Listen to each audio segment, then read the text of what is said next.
Halo teman-teman kos-kosan, gimana kabar kalian? Baik-baik saja kan? Jujutsu Kaisen chapter ke-180 versi Fan Translate telah banyak beredar di internet. Ini adalah pertarungan penutup di koloni Sendai antara Yuta Okkotsu melawan Ishiguro Ryu. Ya, pertarungan ini tidak lagi disebut sebagai pertarungan puncak karena pertarungan puncaknya sudah lewat dengan kekalahan Urota Kako dan juga New Kurourushi. Menurut Ryu, ini adalah pertarungan hidangan penutup yang akan bisa memuaskan nafsu bertarungnya. Oke, berikut pembahasan Jujutsu Kaisen chapter ke-180 yang berjudul Koloni Sendai bagian 7. Check it bro.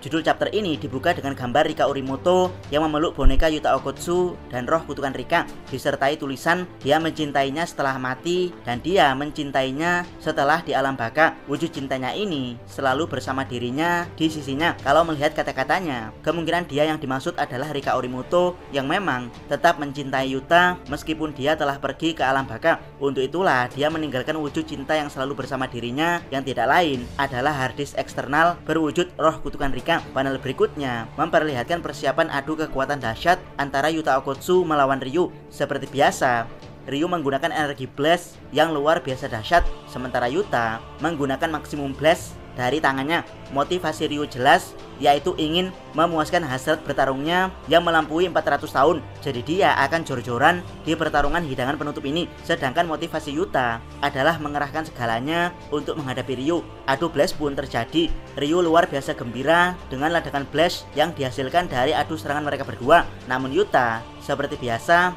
tetap bisa tenang di situasi apapun. Yuta adalah gambaran pro dari Yuji yang telah melewati insiden Shibuya. Jadi teman-teman bisa bayangkan Yuji yang kehilangan senyumnya akibat insiden Shibuya menjadi dukun yang lebih tangguh dan profesional. Nah, seperti itulah gambaran Yuta saat ini. Dengan tenang, Yuta menyusup dari ledakan adu blast untuk berniat menyerang Ryu. Ryu sendiri samar-samar melihat serangan blast kedua sedang menuju ke arahnya. Ternyata serangan tersebut berasal dari Rika seorang diri. Yap, tanpa dikomando Yuta, Rika bisa menggunakan energi blastnya sendiri. Ryu pun mempersiapkan granit blast di rambutnya untuk kembali beradu blast dengan Rika. Namun Ryu menyadari kalau Yuta telah berhasil menyusup masuk untuk menyerangnya. Pada akhirnya, Ryu menggunakan teknik Yuta untuk menahan serangan blast dari Rika. Lalu dia mengerahkan granit blast yang dia persiapkan di rambutnya untuk menyerang Yuta dari jarak dekat. Saat menahan serangan Rika, Ryu menyadari kalau serangan tersebut sedikit melemah. Jadi Ryu beranggapan kalau teknik mimikri Yuta belum pulih sepenuhnya, apalagi setelah Yuta melakukan hidangan inti yaitu adu domain 3 arah. Dengan begini, Ryu siap banget mengakhiri hidangan penutup ini dengan menghabisi Yuta yang sudah kelelahan. Namun di luar dugaan, granit blast Ryu dibentalkan ke atas oleh Yuta menggunakan teknik Urota Kako. Yap, Ryu sangat terkejut dengan kenyataan ini. Bagaimana bisa Yuta yang kelelahan masih bisa menggunakan teknik mimikrinya? Ryu punya dua asumsi akan hal ini. Pertama adalah karena Yuta telah memenuhi syarat khusus untuk bisa menggunakan tekniknya kembali saat kelelahan, yaitu saat Rika berhasil memakan tangan Urota Kako. Atau yang kedua, memang tidak ada syarat khusus untuk menggunakan teknik mimikri, alias teknik Yuta benar-benar nggak ada obat karena bisa digunakan secara terus-menerus. Saat Ryu sedang kebingungan dengan teknik Yuta yang sangat misterius, tiba-tiba Yuta menyerangnya dengan telak menggunakan teknik powerful milik Urota Kako, yaitu Thin Ice Missile atau peluru es tipis. Serangan tersebut langsung diarahkan dengan telak ke perut Ryu, membuat Ryu muntah darah. Penderitaan Ryu belum berakhir karena Rika dari belakang meninjunya dengan tinju overpower. Namun ini adalah Ryu yang telah haus akan pertarungan melewati 400 tahun.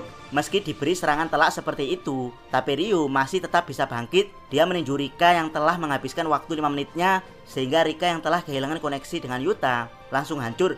Kali ini pertarungan Ryu 1 lawan 1 melawan Yuta. Walaupun di panel terlihat ini adalah pertarungan hand to hand combat, namun jelas sekali kalau di sini Ryu lebih banyak menerima serangan fisik dari Yuta. Pada akhirnya, pertarungan hand to hand combat mereka mencapai akhir. Meski telah bonyok, tapi Ryu ternyata menyimpan satu pukulan kuat untuk menghabisi Yuta. Mungkin ini selevel pukulan yang digunakan Ryu untuk menghancurkan Rika yang telah kehilangan koneksi dengan Yuta. Bahkan Ryu sendiri yakin kalau serangan ini adalah makanan penutup yang akan memberinya kemenangan. Namun di luar dugaan, ternyata Yuta tidak berniat menyerang Ryu dengan pukulan, melainkan dia mencengkram baju Ryu lalu menariknya ke bawah.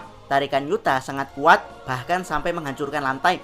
Ternyata ini adalah bagian dari trik cerdas Yuta untuk membuat Ryu berada di posisi tepat di mana dari atas serangan Granite Blast yang sebelumnya dipentalkan Yuta kembali untuk meledakkan tubuh Ryu yang telah bonyok. Yap, ternyata Yuta lagi-lagi menggunakan teknik Urotakako untuk membalikkan serangan lawan. Namun kali ini lebih powerful karena Yuta membuangnya jauh, membentuk U-turn untuk menyerang Ryu di posisi yang telah ditentukan. Dari sinilah Ryu akhirnya resmi kalah, rambut karakternya pun terurai menandakan betapa kuatnya serangan ini.